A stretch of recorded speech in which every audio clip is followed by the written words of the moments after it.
Hello everyone, how are you doing? This is MD Tech here with another quick tutorial. In today's tutorial, I'm going to show you guys how to resolve an issue you may be having when trying to upgrade your computer from Windows 10 to Windows 11, that the PC must support secure boot. Now, this is one of those hard requirements for the upgrade to Windows 11. And when I say hard, I mean there's no flexibility with it. Soft requirements, there's more flexibility whether you meet the requirements or not.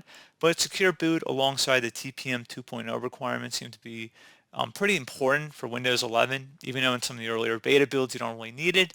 But generally speaking, if you're trying to upgrade from Windows 10, that's going to be a problem. So we're going to go about how to resolve the secure boot issue here, which is fairly easy to resolve in my opinion. And we're going to go ahead and jump straight into it.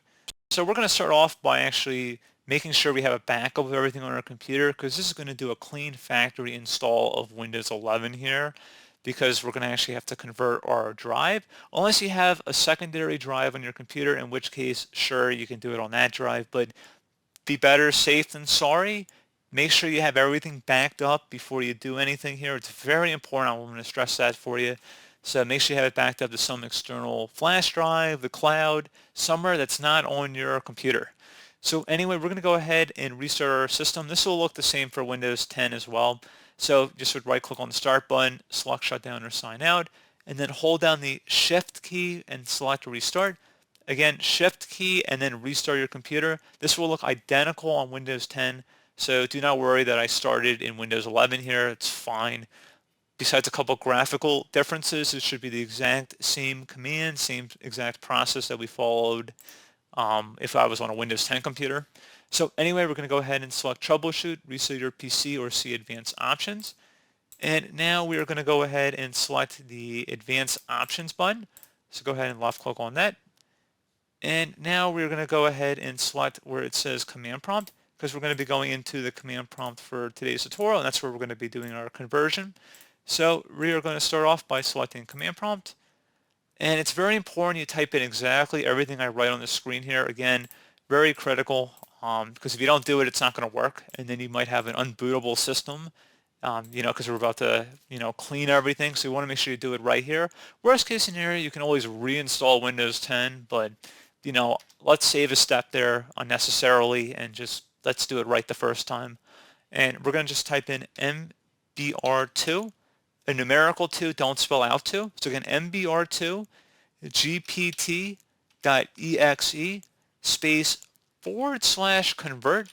Again, exactly how you see it on my screen here. So again, MBR2 gpt.exe space /convert. I will have this zoomed in on the screen as well so you can see it a little bit better. Hit enter on your keyboard. So it should say the MBR2GP will now attempt to convert the default boot disk. If conversion is successful, the disk can only be booted in GPT mode. These changes cannot be undone. Now that we've done this, we're not finished yet because we still have to change it to the UEFI model. So close out of here, and you're going to go turn off your PC, and then you're going to go into your boot menu, so your BIOS. So select your BIOS key when your computer is booting up. You can look that up for your specific computer make and model. Generally, it's either the escape key, F2, F8, and F12. Those are the most common keys I've seen. So again, it'd only be one of those. But again, if you had to just completely guess, it would be one of those 4 or 5 I mentioned.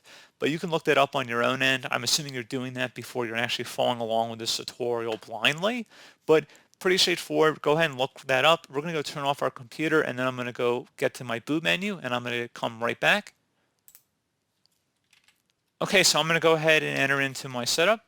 So just go ahead and hit enter. And then if you've never been in the BIOS before, you use your arrow keys left and right to go navigate between the settings here. So we're first going to start by heading over to the boot tab. And then you want to select boot mode. Now, I don't have one in my case since I'm in a virtual environment because it's a little bit weird here. You would select boot mode, and then you would change it to UEFI. Again, you would change it to UEFI mode. So you would change that. Again, it would be under the boot tab here.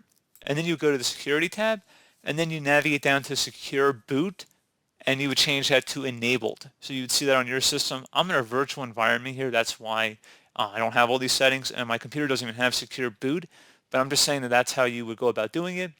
So again, you go to the boot tab first, change boot mode from legacy support to UEFI, and then you go over to the security tab, and you would turn on secure boot. and then you just tap the F10 key to save and exit. Save configuration changes and exit now, tap yes. So while you'll still likely have your Windows files and stuff, there's still a chance that it won't be saved. So that's why I wanted you guys to make a backup before you begin. But then at this point, you go ahead and check for updates in Windows 10. Let it update to Windows 11. At that point, you should be good to go.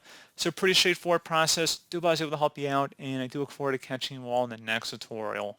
Goodbye.